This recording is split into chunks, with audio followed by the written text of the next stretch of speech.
నమస్తే కపిల్ చిట్స్ జై హో సక్సెస్ మంత్రకు స్వాగతం. నేను కృప. ఈరోజు మన టాపిక్ ప్రాబ్లమ్స్ వస్తే ఒక మనిషి ఏ విధంగా ప్రవర్తించాలి, ఆ ప్రాబ్లమ్ని ఏ విధంగా సాల్వ్ చేసుకోవాలి. మనకి డైలీ లైఫ్లో ఏదో ఒక ప్రాబ్లం వస్తూనే ఉంటుంది. అది పెద్దది కానీ చిన్నది కానీ ప్రతిరోజు మనం ఎదుర్కొంటూనే ఉంటాం. కొంతమంది ఆ ప్రాబ్లం చూసి భయపడిపోయి ఆ పని వాళ్ళు ఏ పని చేస్తున్నారో ఆ పనిని సగంలోనే విడిచిపెడతారు. మరికొందరు మాత్రం పట్టుదలతో ఆ ప్రాబ్లం అధిగమిస్తారు. మరి వాళ్ళలో ఉన్నదేంటి, వీళ్ళలో లేనిదేంటి, మరి ఈ ప్రాబ్లం వచ్చినప్పుడు ఏ విధంగా మనం దానిని అధిగమించాలి అనే వివరాలు అందించడానికి మనతో పాటు ప్రముఖ వ్యక్తిత్వ వికాస నిపుణులు వాల్మీకి గారు ఉన్నారు. వారిని అడిగి వివరాలు తెలుసుకుందాం. అదేవిధంగా ఈ డిస్కషన్లో పార్టిసిపేట్ చేయడానికి కొంతమంది స్టూడెంట్స్ కూడా మనతో పాటు ఉన్నారు. వాళ్ళని కూడా పరిచయం చేసుకుందాం. గుడ్ మార్నింగ్ వాల్మీకి గారు. గుడ్ మార్నింగ్ అండి. Hi friends. సార్, అసలు ప్రాబ్లం అంటే ఏంటి? ఈ ప్రాబ్లమ్ని చాలామంది చాలా కోణాలలో చూస్తుంటారు. మనం ప్రాబ్లం అంటే కరెక్ట్ డెఫినేషన్ ఇలా చెప్పుకోవచ్చు అన్నమాట. Problem is not a problem, it is an opportunity to grow. అనగా ఒక సమస్య అనేది మనిషికి ఒక పెరుగుదలకు కారణమయ్యేటువంటి అవకాశంగా భావించాలన్నమాట. ఓకే. అంతేనా? ఒక ప్రాబ్లం వస్తే ఎందుకు వచ్చింది, ఆ ప్రాబ్లం వచ్చిన తర్వాత నేను దాని గురించి పారిపోయినా, దాని నుండి తప్పించుకొని వెళ్ళిపోతే నేను ఏం కోల్పోతున్నాను? ఒక పెరుగుదలను కోల్పోతాను, ఒక ఎదుగుదల కోల్పోతా. సో సమస్య అనేది, ఒక ప్రాబ్లం అనేది మనిషి యొక్క మెంటల్ కెపాసిటీని కానీ ఈ స్ట్రెంగ్త్ని పెంచడానికి వచ్చేటువంటిది అని అనుకోవాలి మనం. ఎవరి సమస్యను వారు అనుభవిస్తున్నప్పుడు వచ్చేది ఏంటంటే వాళ్ళకు ఒక మెచ్యూరిటీ ఆఫ్ అండర్స్టాండింగ్, వాళ్ళకు ఒక మానసిక శక్తి, ఇవన్నీ రావడానికి కారణము మనకు వచ్చే సమస్యల వల్లే అనమాట. సో సమస్యలు అనేవి మనిషిని, మనము కొన్ని సమస్యలు ఉంటాయి, మనకు సమస్యలు రెండు రకాలుగా భావించవచ్చు. చేతులారా తెచ్చుకునే సమస్య ఒకటి. నాకు తెలుసు అతిగా తింటే ఒబెసిటీ వస్తుంది అని తెలిసినప్పుడు నేను తింటూ ఉంటే అది నేను తెచ్చుకున్న సమస్య. ఏమీ చేయకుండా సమస్యలు వస్తుంటాయి ఒకసారి, అవి మనం ఏం చేయలే, అది ప్రకృతి నుండి వస్తుంటాయి సమస్యలు, మనం బయట నుండి.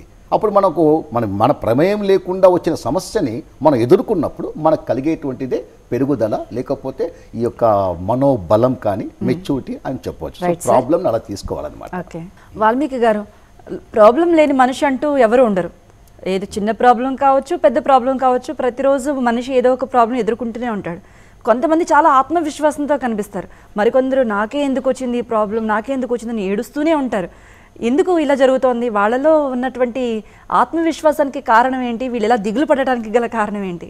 ఇప్పుడు ఒక ప్రాబ్లం వచ్చినప్పుడు, ఒక సమస్య వచ్చినప్పుడు నేను దానిని ఎదురుగా నిలబడి ఫేస్ చేస్తే నాకేమవుతుంది? నాలో ఒక గ్రోత్ వస్తుంది. ఓకే. ఆ గ్రోత్ అనేది నెక్స్ట్ మళ్ళా ప్రాబ్లం వచ్చినప్పుడు నేను ఎదుర్కొని నిలబడి దాన్ని పోరాడగలననేటువంటి విశ్వాసము ఒకసారి అనుభవం వల్ల వచ్చింది. కానీ వచ్చిన చిన్న సమస్య అయినా పెద్ద సమస్య అయినా కొంతమంది ఏం చేస్తారు, సమస్య నుండి తప్పించుకునే ప్రయత్నం చేస్తారు. చాలా మందికి సెక్యూరిటీ కావాలా, అది మానసికంగా కానీ ఏ విధంగా కానీ ఎమోషనల్గా కానీ. ఈ సెక్యూరిటీ జోన్లో ఉండిపోయి సమస్య వస్తే దానికి దూరంగా ఉండడము, ఇలాంటి వాళ్ళకి రాను రాను తమ మీద తామకే విశ్వాసం వెళ్ళిపోతుంది. ఎందుకు? వాళ్ళు ఎప్పుడు ఇలా ఫేస్ చేయలే కాబట్టి. మనం ప్రాబ్లమ్ని ఏ కోణంలో చూడాలి, మన పర్సెప్షన్ అంటే చూసే విధానం. ఇప్పుడు ప్రకృతి ప్రకారం ఒక గ్రేటెస్ట్ డైలాగ్ అన్ని పుస్తకాల్లో మనం వింటున్నాం చిన్నప్పటి నుండి. ఏమనంటే ఇది ఇంగ్లీష్లో ఎలా ఉందంటే, every problem comes to you with a seed of equivalent or more benefit అన్నారు. అంటే ప్రతి సమస్య ఎదురుకు వచ్చేటప్పుడు ఫ్రంట్ డోర్ అంటే మన ఇంటి ఈ ఫ్రంట్ డోర్ నుండి ప్రాబ్లం వస్తే ఆ ప్రాబ్లం ఎంత పెద్దదో, ఏ రేంజ్లో ఉందో దానికంటే పెద్దది ఒక బెనిఫిట్ బ్యాక్ డోర్లో వచ్చి ఉంటుందని అంటారు. అంటే మనం ఆ డోర్ ఓపెన్ చేసి ఆ ప్రాబ్లం ఫేస్ చేయాలి. కానీ చాలామంది ఏం చేస్తారు, తప్పించుకుంటారు. అంటే ఒక బెనిఫిట్ని కోల్పోతున్నారు. అంటే problem comes to you with a seed of equivalent and more benefit అనేటువంటి సిద్ధాంతాన్ని నమ్మితే మనం తప్పకుండా అన్నిట్లో కూడా ఈ ఆత్మవిశ్వాసం ప్రతి ఒక్క సమస్యలోనూ మనం ఫేస్ చేయడం వల్ల మన విశ్వాసం చాలా పెరిగిపోయేసి మోస్ట్ కాన్ఫిడెంట్ పర్సనాలిటీస్గా మనం ఉండొచ్చు అనమాట. ఓకే. లైఫ్లో రిస్క్ తీసుకునేటప్పుడు కొన్ని ప్రాబ్లమ్స్ ఎదురవుతూ ఉంటాయి. అందువల్ల మనం రిస్క్ తీసుకోవటం కరెక్ట్ కాదంటారా? ఫర్ ఎగ్జాంపుల్, అంటే బాగా చదువుకున్నటువంటి స్టూడెంట్ బిజినెస్ చేయాలనే ఎయిమ్ ఉంటుంది, కానీ అందరూ కూడా ఇంత చదువుకున్నా కదా, జాబ్ చేస్తే సెక్యూర్ కదా అంటారు. కానీ తనకున్న ఎయిమ్ వేరు. అలా అని చెప్పేసి వెళ్ళిన తర్వాత ప్రాబ్లమ్స్ వచ్చినప్పుడు ఫస్ట్ ఎదుర్కోవాల్సి వస్తుంటుంది, అంటే నష్టాలను ఎదుర్కోవాల్సి వస్తుంటుంది. అందువల్ల ఆ రిస్క్ తీసుకుంటే కరెక్టా? ఆ సెక్యూర్ జోన్లోనే ఉండాలా, లేకపోతే రిస్క్ తీసుకొని ఆ ప్రాబ్లమ్స్ ఫేస్ చేయొచ్చా? ఇప్పుడు ఈ సెక్యూర్ జోన్ అనేది ఇది మనిషిలో ఉండేటువంటి ఒక బేసిక్ క్వాలిటీస్లో ఇది ఒకటి ఉందని చెప్పవచ్చు. ఎందుకు కొన్ని వేల సంవత్సరాల కింద నుండి మనిషి తను తాను కాపాడుకునే ప్రయత్నాలు చేశాడు. సో సెక్యూరిటీ అనేది ప్రతి మనిషికి కావాలి. కానీ ఆ సెక్యూరిటీ అనేది ఎంతవరకు, ఇప్పుడు నేను రేపు మీరు చెప్పినట్టుగా నేను చదివిన చదువు ఒకటి, నాకు వ్యాపారం చేయాలి కోరిక ఉంది, చేస్తున్నాను, రిస్క్ తీసుకోవాల్సి వస్తుంది, తప్పదు తీసుకోవాల్సిందే. దాని పేరు రిస్క్ అంటున్నాం మనం.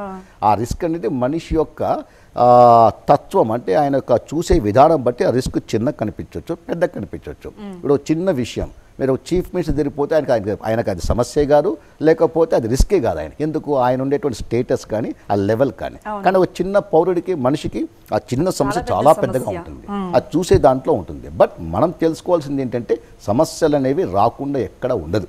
ప్రతి జర్నీలో కూడా సమస్యలు వస్తూ ఉంటాయి. ఆ సమస్యలు మనం ఏం చేయగలమంటే ఫేస్ చేసుకుంటూ వెళ్ళడం వల్ల మనలో వచ్చేటువంటి గ్రోత్ ఆ నెక్స్ట్ ప్రాబ్లంకి మన ఫౌండేషన్ లాగా యాక్ట్ చేసి మన మెచ్యూరిటీ పెంచుతుంది. రైట్, వాల్మీకి గారు మనతో పాటు కేజీ రెడ్డి ఇంజనీరింగ్ కాలేజ్ నుంచి వచ్చినటువంటి స్టూడెంట్స్ మనతో పాటు కొంతమంది ఉన్నారు. వాళ్ళ డౌట్స్ అడుగుదాం. మీ డౌట్ ఏంటి అడగండి. గుడ్ మార్నింగ్ సార్, నా పేరు మౌనేశ్వరాచారి సార్. మీరు ప్రాబ్లమ్స్ని ఫేస్ చేస్తే వాటి వల్ల మనం మెచ్యూరిటీ పెరుగుతుంది అన్నారు కదా, అలాగే ఈ ప్రాబ్లమ్స్ని ఎలా ఫేస్ చేయాలి, వాటిలో ఉన్నటువంటి ప్రాసెస్ ఏంటి సార్? ఇంతకు ఒక ప్రాబ్లం వచ్చినప్పుడు సమస్య వచ్చినప్పుడు ఆ సమస్యని సాల్వ్ చేయాలి. అప్పుడు మీకు అట్ హ్యాండ్, అంటే మీ వద్ద ఉన్నటువంటి సొల్యూషన్స్ అన్నీ తీసుకోండి, ఆ సొల్యూషన్స్ని రాయండి. ఆ సొల్యూషన్స్ ఏమన్నా కావచ్చు, ఆ ప్రాబ్లమ్ని బట్టి ఉన్న సొల్యూషన్స్ రాసి, అంటే మీ మైండ్కి తట్టినవన్నీ ఎన్ని ఉన్నాయి అన్నీ రాసి అందులో ఒక బెస్ట్ సొల్యూషన్ ఏంటి అది సెలెక్ట్ చేసుకొని దాన్ని ఆచరణలో పెట్టండి. ఆచరణలో పెట్టడానికి సమస్యలు ఉంటాయి, అవన్నీ కూడా ఫేస్ చేస్తూ మనం సమస్యనే ఇప్పుడు ఈ ప్రాబ్లం అనేది చిన్నదైనా పెద్దదైనా కానీ there is no problem without a solution, అది అందులో డౌట్ ఏం లేదు. మనం దానిని ప్రాసెస్లో పెట్టిన తర్వాత ఆటోమేటిక్గా దాన్ని ఏమవుతుంది, అది సాల్వ్ చేస్తాం. చేసిన తర్వాత ఏమవుతుంది, we will have a development. దీని ఇంకా కొంతమంది ఏమంటారంటే problems are like gift boxes అంటారు. అంటే మనం పైన ముడి విప్పుతాం, ఇప్పటి లోపల ఒక అద్భుతమైనటువంటి ఒక గిఫ్ట్ ఉంటుంది. సో ప్రాబ్లమ్ని అలా చూడమని చెప్పి మనం అనుకోవడం మంచిదన్నమాట. వాల్మీకి గారు మరో స్టూడెంట్ ఉన్నారు, వారి డౌట్ ఏంటో తెలుసుకుందాం. మీ డౌట్ అడగండి. Good morning sir, I'm Srikanth. అయితే మీరు ప్రాబ్లమ్స్ గురించి డిస్కస్ చేస్తున్నాం మనం ఇప్పుడు. అయితే ఇప్పుడు సొసైటీలో రియల్ లైఫ్లో చూసినట్లయితే హానెస్టీ అనేది one of the important principle for life. అయితే ఈ హానెస్టీగా ఉండడం అనేది ఒక పెద్ద ప్రాబ్లంగా తయారైంది ఇప్పుడు. ఎందుకంటే ఒక వ్యక్తి ఒక జాబ్ చేస్తున్నాడు, he wants to be honest, కానీ అతను హానెస్ట్గా ఉండాలంటే బయట నుంచి ఎన్నో ప్రెషర్స్ ఉంటాయి. సపోజ్ ఒక ఐపీఎస్ తీసుకుంటే, ఒక ఐఏఎస్ తీసుకుంటే, ఒక ప్రాజెక్ట్ అతను యాక్సెప్ట్ చేయాలా రిజెక్ట్ చేయాలా అనేదాన్ని హీ నోస్. బట్ ఒక ప్రాజెక్ట్ రిజెక్ట్ చేయాల్సి వచ్చినప్పుడు బయట నుంచి ప్రెషర్స్ వల్ల కానీ హైయర్ అథారిటీస్ వల్ల కానీ అతను ఆ ప్రాజెక్ట్ యాక్సెప్ట్ చేయాల్సి వస్తుంది. అలాంటప్పుడు చాలా మెంటల్ స్ట్రగుల్ గురవుతున్నాడు and he don't know how to face the such problems. And అలాంటి వాళ్ళకి మీరు ఎలాంటి సొల్యూషన్ సజెస్ట్ చేస్తారు? ఇప్పుడు దీనిలో మనం ఈ ప్రాబ్లమ్ని ఒక 2-3 విధాలుగా తీసుకోవచ్చండి. ఈ ప్రాబ్లమ్స్ని డైరెక్ట్ ప్రాబ్లం, ఇండైరెక్ట్ ప్రాబ్లం, ఇంకా ఒక 2-3 పేర్లు పెట్టారు. ఇప్పుడు మీరు చెప్పినట్టు ప్రకారం వెళ్తే ఒక ఆనెస్ట్ ఆఫీసరు లేకపోతే ఒక సిన్సియర్ అధికారి ఎవరైనా కానీ వాళ్ళు ఒక మంచి పని చేయడంలో ఎన్నో సమస్యలు ఎదుర్కొంటారు. వాళ్ళు ఎలా ఉండాలి ఏంటి అంటున్నారు. వాళ్ళకి ప్రాబ్లమ్స్ వస్తాయి, కరెక్టే, ఇది చెప్పిన అందరూ డౌట్ ఏం లేదు, ప్రాబ్లమ్స్ వస్తున్నాయి. ఇప్పుడు ఒక విషయం చెప్పవచ్చు, ఒక ఆథర్ ఏం చెప్పాడంటే ఇంగ్లీష్లో ఒక డైలాగ్ చెప్పాడన్నమాట. ఏం చెప్పాడంటే, oh God give me the courage to understand, to change the problems, to change the things that I can change that ought to be changed. అంటే ఏవైతే నా చేతిలో ఉన్నాయో, ఏవైతే నేను మార్చుకోగలనో వాటిని మార్చుటకు, అవి చేయుటకు నాకు ఈ ధైర్యాన్ని, శక్తిని ప్రసాదించు.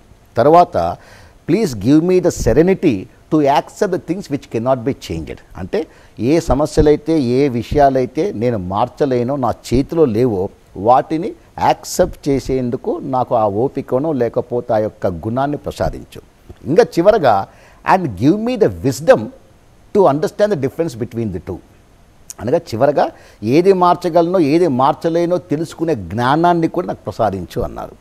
అంటే ఏమి, ఈ ప్రాబ్లమ్స్ అనేవి డైరెక్ట్ కానీ ఇండైరెక్ట్ కానీ మనకు వచ్చినప్పుడు మనం చేసేది మనం చేస్తూ ఉండాలి, అది ధర్మం, చేస్తూ ఉండాలి. చేస్తూ ఉన్నప్పుడు మళ్ళీ వస్తూనే ఉంటాయి సమస్యలు. ప్రతి చోట కూడా మన డెవలప్మెంట్ అంటూ మనకు ఉంటుంది. అందులో అది ఎవరు కూడా దాన్ని కాదనలేరు, అది ఎవరు ఆపలేరు కూడా. రైట్. వాల్మీకి గారు, మీరు అన్నట్లు ప్రాబ్లం వచ్చినప్పుడు దాన్ని ఫేస్ చేసిన తర్వాత సక్సెస్ వస్తే ఓకే, సక్సెస్ కాకుండా దానివల్ల నష్టమే వచ్చిందనుకోండి, చాలా ఫెయిల్యూర్ వచ్చిందనుకోండి, చాలా డిప్రెస్ అయిపోతూ ఉంటారు. అప్పుడు మన ఆ మెంటల్ కండిషన్ నుంచి ఏ విధంగా బయటపడాలి, మీరు ఏమైనా టిప్స్ చెప్తారా? మనము విజయం కోసం వెళ్తుంటే ఫెయిల్యూర్స్ వస్తాయి. ఫెయిల్యూర్ని ఎలా తీసుకోవాలంటే, ఇప్పుడు ప్రాబ్లం అనేది మరో పేరు ఫెయిల్యూర్ కూడా ఒక ప్రాబ్లమే. Failure is also a problem. But ఫెయిల్యూర్ని ఎలా తీసుకోవాలంటే, ఫెయిల్యూర్ అనేది మనం ఫస్ట్ టైం ఒక ప్రోగ్రామ్ స్టార్ట్ చేసినప్పుడు, ఒక యాక్టివిటీ స్టార్ట్ చేసినప్పుడు, వ్యాపారం కానీ ఏమైనా స్టార్ట్ చేసినప్పుడు ఫెయిల్ అయితే మంచిది అనుకోండి. అదేలాగండి ఫెయిల్ కమ్మంటున్నారు ఏంటంటే, ఫెయిల్యూర్ అనేది ఒక గొప్ప టీచర్ అనమాట. మాస్టర్ టీచర్ అంటారు, మామూలు టీచర్ కాదంట. ఫెయిల్యూర్ అనేది మాస్టర్ టీచర్. అంటే నెక్స్ట్ టైం పర్మనెంట్ స్ట్రాంగ్ విజయం కోసం ఫస్ట్ టైం ఫెయిల్యూర్స్ కావడం మంచిది అని కూడా కొన్ని సైకాలజీ, ఈ సక్సెస్ లిటరేచర్ ప్రకారం ఇది చెప్పబడుతున్న సత్యం ఇది. సో మొదటిసారి ఫెయిల్ కావడం వల్ల మన నెక్స్ట్ టైం విజయం చాలా గాఢంగా, అంటే స్ట్రాంగ్గా ఉంటుంది. ఫస్ట్ టైం సక్సెస్ వస్తే ఆ సక్సెస్ వాళ్ళు దానిని, ఆ యొక్క ఎసెన్స్ని, ఆ స్వీట్నెస్ని వాడు ఎంజాయ్ చేయలేకపోవచ్చు. నెక్స్ట్ టైం ఫెయిల్ కావచ్చు. సో ఫెయిల్యూర్ అనేది ఎప్పుడు కూడా ఒక ఈవెంట్ అంతే, లెర్నింగ్ ఈవెంట్, ఒక నేర్చుకునేటువంటి ఒక పరిస్థితిలాగా తీసుకోవాలి మనం. సో ఫెయిల్యూర్ అనేది కూడా మనం ఒక ఫీడ్బ్యాక్ అనేది మీకు తెలుసు, ప్రతి దాంట్లో కూడా ఫీడ్బ్యాక్ తీసుకుంటాం. సో ఆ ప్రాసెస్లో నేను తీసుకునే ఫీడ్బ్యాక్ పేరు ఫెయిల్యూర్, లేదా ఫెయిల్యూర్ పేరు ఫీడ్బ్యాక్. అలా మనం ఆ కోణంతో చూస్తే గిన మనకు అప్పుడు మనలో ఎప్పుడు కూడా ఆ ఉత్సాహం కానీ లేకపోతే గిన ఆ ఆత్మవిశ్వాసం కోల్పోకుండా ఉంటాం. ఒక్కసారి ఫెయిల్యూర్ వచ్చిన తర్వాత మనం ఇప్పుడు ఇలా తీసుకోకుండా వేరే కోణంలో చూస్తే గిన మన ఆత్మవిశ్వాసం వెళ్ళిపోతుంది, మన యొక్క ఉత్సాహం కూడా ఉండకుండా వెళ్ళిపోతుంది అనమాట. రైట్ సార్, మరో స్టూడెంట్ డౌట్ అడుగుదాం. మీ డౌట్ అడగండి. Good morning sir, this is Raj Kumar. Sir, సొసైటీలో 2 kinds ఆఫ్ పర్సన్స్ ఉన్నారండి. ఒకటి ఏమో ప్రాబ్లమ్ని ఫేస్ చేస్తారు, ఇంకొక పర్సన్ ఏమో in a state of despair he will commit suicide. So in order to avoid these things, so will you explain how to avoid these things? This is a very important crucial point. మీరు అడిగిన చాలా ముఖ్యమైన point. ఇప్పుడు exams అయిపోయిన తర్వాత, exams intermediate కానీ graduation కానీ even 10th class కూడా, నెక్స్ట్ డే మనం సూసైడ్స్ చూస్తుంటాం పేపర్లో. మార్క్స్ తక్కువ వచ్చినాయని చెప్పి, లేకపోతే మరి ఏ కారణాల వల్ల సూసైడ్ చేసుకోవడం. ఈ ప్రేమ విషయాలు పోతే ఈ మధ్య మరీ ఎక్కువైపోయాయి. ఇద్దరు సూసైడ్ కమిట్ చేసుకోవడం. ఇప్పుడు సమస్యను ఫేస్ చేసేవాళ్ళు సొసైటీలో ఉన్నారు, మిగతా వాళ్ళు ఫేస్ చేయకోకుండా డిప్రెషన్లో లోనయ్యి వాళ్ళ ఆత్మహత్య టెండెన్సీ తెచ్చుకుంటున్నారు. మీరు ఒక విషయం గమనించాలి, కొంతమంది ప్రాబ్లమ్ని ఇలా చూస్తారు. NLP సైన్స్ ప్రకారం, టోనీ రాబిన్స్ పుస్తకాల ప్రకారం వీళ్ళ ప్రాబ్లమ్ని ఇలా చెప్తారన్నమాట. ఒక వ్యక్తి ఒక ప్రాబ్లమ్ని 3 రకాలుగా మనసులోకి తీసుకుంటాడంట. ఒకటి పర్సనల్ ప్రాబ్లం, రెండవది పర్మియేటింగ్ ప్రాబ్లం అంటారు, ఎక్స్ప్లెయిన్ చేస్తాను. మూడవది పర్మనెంట్ ప్రాబ్లం. ఫస్ట్ ఒక ప్రాబ్లం, చిన్న ఎగ్జాంపుల్ తీసుకుందాం. ఇంగ్లీష్ ప్రాబ్లం అనుకుందాం. ఈ ఇంగ్లీష్ ప్రాబ్లం నాలో ఉందనుకుంటా, ఒక స్టూడెంట్గా, లేదా కొత్తగా ఉద్యోగంలోకి ఎంటర్ అయినప్పుడు నాకు ఇంగ్లీష్ ప్రాబ్లం ఉంది. ఈ ప్రాబ్లము ఇది నా పర్సనల్ ప్రాబ్లం, ఎవరేం చేయలేరు, ఇది నా పర్సనాలిటీ డిఫెక్ట్. ఇది ఎన్నిసార్లు ఎంతమంది చెప్పినా, ఎన్ని ఇన్స్టిట్యూట్లకు వెళ్ళినా, ఎన్ని న్యూస్ పేపర్లు చదివినా నాకు ఇంగ్లీష్ రాదు అనేటువంటి సీడ్ ఈయన పర్సనల్గా పెట్టుకున్నాడు. ఇది ఒక పర్సనల్ ప్రాబ్లం. లేకపోతే పర్మియేటింగ్ అని ఇందాకన్నా, ఈ ప్రాబ్లము, నా ఇంగ్లీష్ ప్రాబ్లము నా ఉద్యోగంలోకి ఎంటర్ అవుతూ ఉంది, నా పర్సనల్ లైఫ్లోకి ఎంటర్ అవుతూ ఉంది, లేకపోతే నా సర్కిల్, ఫ్రెండ్ సర్కిల్, సోషల్ లైఫ్లోకి ఎంటర్ అయ్యేసి అన్ని చోట డిస్టర్బ్ చేస్తాను. ఇంగ్లీష్ ప్రాబ్లం అన్ని చోట డిస్టర్బ్ అయిపోయి నా గ్రోత్ అంతా ఆగిపోతుంది అని అనుకుంటూ ఉంటాడు ఇతను.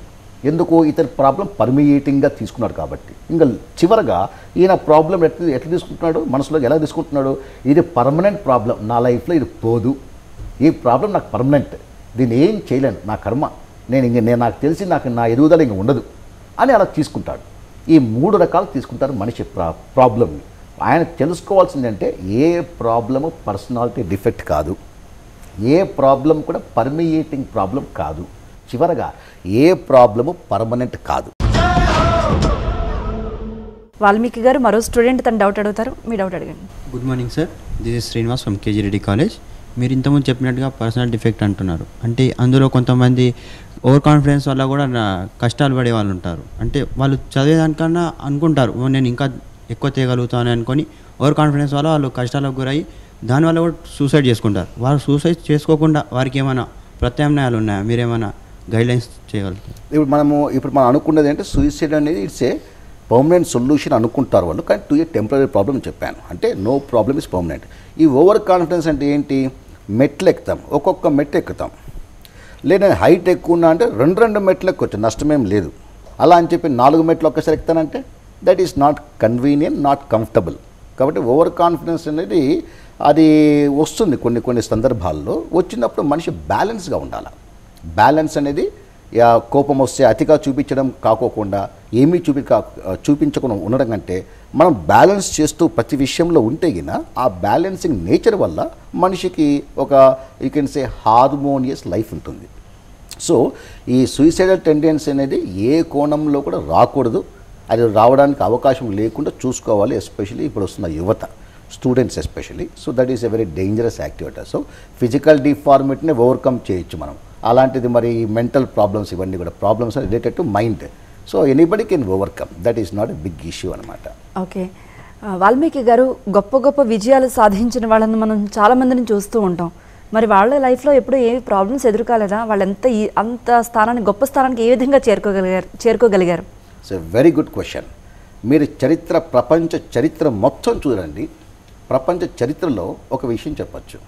ఇది ఇంగ్లీష్ ఎలా వస్తుందంటే the world's most notable winners, అంటే ప్రపంచాన్ని ఎన్నో విధాలుగా శాసించిన గొప్ప విజయం సాధించిన వాళ్ళందరూ కూడా వాళ్ళు గెలిచేక ముందు హార్ట్ బ్రేకింగ్ అబ్స్టకిల్స్, అంటే గుండెని కూడా పిండి చేసేటువంటి సమస్యలను, అటువంటి అబ్స్టకిల్స్లను ఎదుర్కొన్నారు అని చెప్తుంది చరిత్ర. అంటే ఎవరైనా అంత విజయం సాధించారంటే ప్రాబ్లమ్స్ ఫేస్ చేయకుండా సాధించారనేది ఇంపాసిబుల్. సో వాళ్ళు తప్పకుండా ఇప్పుడు పెద్ద చెట్టుకు పెద్ద గాలి, చిన్న చెట్టుకు చిన్న గాలి, ఏ చెట్టుకు ఎంత గాలో అంతే గాలి. కాబట్టి నా కెపాసిటీ ఎక్కువ ఉంటే దానికి తగినట్టుగా నాకు ప్రాబ్లం వస్తుంది. మీ డౌట్ అడగండి. Good morning sir, I'm Tejkanth from KG Reddy college. Sir, ఇంగ్లీష్లో ఒక కోట్ ఉంది, success kisses you in private but failure slaps you in public అని. ఈ కోట్ ప్రతి ఒక్క స్టూడెంట్ ఫేస్ చేసి ఉంటారు. సో ఎగ్జామ్స్ రిజల్ట్స్ వచ్చాక many students either pass or fail అయిన స్టూడెంట్స్ ఏమవుతారు అంటే అడిక్ట్ అయిపోతారు either for alcohol or for drugs. So అలాంటి వాళ్ళకి మీరు ఏం గైడ్ చేయాలనుకుంటారు? ఇప్పుడు మీరు ఒక విషయం గుర్తుపెట్టుకోవాలి అందరూ కూడా. నేను ఏమన్నా చదువుకోవడంలో మీరు చెప్పినట్టు ఫెయిల్ కాకుండా పాస్ కావడం, లేకపోతే ఏ విషయంలో అయినా కానీ నేను సక్సెస్ఫుల్గా విజయవంతుని కావాలంటే హోలిస్టిక్ పర్ఫార్మెన్స్ ఉండాలి. ఇప్పుడు నేను బాగా చదివాను కానీ ఎగ్జామ్స్లో ఫెయిల్ అయ్యాను, ఏదో కారణాల వల్ల అయ్యాను అనుకుందాం. ఇప్పుడు వాళ్ళు వెంటనే దానికి నేను డిప్రెషన్లోకి వెళ్ళిపోయేసి నెగిటివ్ హ్యాబిట్స్, ఈ ఆల్కహాల్ కానీ డ్రగ్స్ కానీ మిగతా ఏమన్నా కానీ దానికి లోబడే అవకాశాలు ఉంటాయి. అది కరెక్టే. ఇప్పుడు హోలిస్టిక్ పర్ఫార్మెన్స్ మీలో ఉన్నప్పుడు మీకు అలాంటి సమస్య రాదు. హోలిస్టిక్ పర్ఫార్మెన్స్ అంటే ఏంటి? ఇప్పుడు నేను ఒక పని చేసేటప్పుడు ఎలా ఉండాలి? నా అలవాట్లు కానీ, నా యాక్టివిటీస్ అలవాట్లు, నా ఆలోచన విధానం అన్నీ కూడా ఆ పనికి తగ్గట్టుగా ఉంటే ఈ ప్రపంచంలో ఎవరు ఫెయిల్ కాదు. రైట్ సార్, ఇక చివరిగా మరో స్టూడెంట్ తన డౌట్ అడుగుతారు. మీ డౌట్ అడగండి. Good morning sir, this is Narasimha from KG Reddy college. జనరల్గా మనకి ఆల్వేస్ పాజిటివ్గా ఉంటే సక్సెస్ వస్తుంది, నెగిటివ్గా ఉన్నా కూడా సక్సెస్ వస్తుంది ఆటోమేటిక్గా కొన్ని సందర్భాల్లో. మీరు ఎలా దానికి రియల్ లైఫ్లో దానికి నిజం ఇది కరెక్టా కాదా? ఓకే, అది ఇప్పుడు success cannot be an accident, but sometimes accidents happen అన్నమాట. అలా తీసుకోవచ్చు మీరు. జనరల్గా నెగిటివ్ ఇప్పుడు పాజిటివ్గా ఉండు అంటూ ఉంటే దానికి ఏదో వ్యతిరేకం ఉందని ఇండైరెక్ట్ నేను చెప్పినట్టే కదా ఇండైరెక్ట్గా పాజిటివ్గా ఉండు అంటే ఇండైరెక్ట్గా దానికి వ్యతిరేకంగా నెగిటివ్ అంటూ ఉంది అనేటువంటి ఒక పిక్చర్ నేను ఇచ్చినట్టు అవుతుంది. కాబట్టి అలా కాకుండా అదే ఆ విధంగా తీసుకుంటే మీరు చెప్పింది కరెక్ట్ అవుతుంది. సో ఇప్పుడు మీరు accidentally sometimes it will happen. Negative attitude ఒక్కొక్కసారి కొన్ని ఇష్యూస్లో లైఫ్ లాంగ్ నెగిటివ్ యాటిట్యూడ్ చెప్పడం కాదు. ఒక యాక్టివిటీలో నెగిటివ్గా ఉన్నప్పటికీ కూడా నేను పాస్ కానని చెప్పి పోయినా, నాకు ప్రైజ్ రాదని చెప్పి వెళ్ళినా, కానీ నాకు ప్రైజ్ వచ్చింది, నేను పాస్ అయ్యాను. అక్కడ వేరే విధంగా ఉంటుంది. ఆలోచనలన్నీ కూడా పాజిటివ్గా ఉంటాయి, కానీ ఆ స్పాట్లో మాత్రం మీరు నెగిటివ్గా ఉండొచ్చు. సో అంతేగాని హోలిస్టిక్ నెగిటివ్ యాటిట్యూడ్ అనేది it is not advisable. Okay, అది విషయం. ఓకే. వాల్మీకి గారు ఇక చివరిగా ప్రాబ్లమ్స్లో ఉన్నటువంటి ఎవరికైనా సరే ఆ ప్రాబ్లమ్ ఏ విధంగా ఎదుర్కోవాలి అనే దానికి మన వ్యూవర్స్కి ఏం చెప్తారు మీరు? ఇప్పుడు మనము మన యొక్క సంగీతం వెళ్తే పాత పాటలకు వెళ్తే గొప్ప గొప్ప పాటలు ఉన్నాయన్నమాట. అందులో ఒకటి వచ్చేసేసి ఏది జరిగినా మంచి కోసమే అని చెప్పి మీరు వినే ఉంటారు. సమస్యలు వస్తూ ఉంటాయి, నా పని నేను చేసుకుంటుంటాను, నేను ఆ సమస్యలు ఫేస్ చేస్తూ ఉంటాను. కానీ ఆ సమస్యలతో వస్తుంటే నేను ఫేస్ చేస్తుంటా. చివరికి మనం చేయగలిగింది ఏమంటున్నా, ఇదంతా జరిగింది నష్టమో కష్టమో ఇది నా మంచి కోసమే అనుకోవడం. నా మంచి కోసమే కూడా దీని గురించి చాలా కథలు కూడా విన్నారు మీరు. సమస్యలు వస్తూ ఉంటాయి, అబ్స్టకల్స్, అడ్వర్సిటీస్, ఫెయిల్యూర్స్ వస్తుంటాయి. మన పని మనం చేసుకుంటూ పోవాలి. వెళ్ళేటప్పుడు ఏ వచ్చినా కానీ అది సక్సెస్ రావచ్చు, ఫెయిల్యూర్ రావచ్చు, కానీ మంచి కోసమే అనేటువంటి దృక్పథంతో వెళ్తే గిన అది మంచి లైఫ్ అని చెప్పొచ్చు. Okay, thank you so much Valmiki గారు.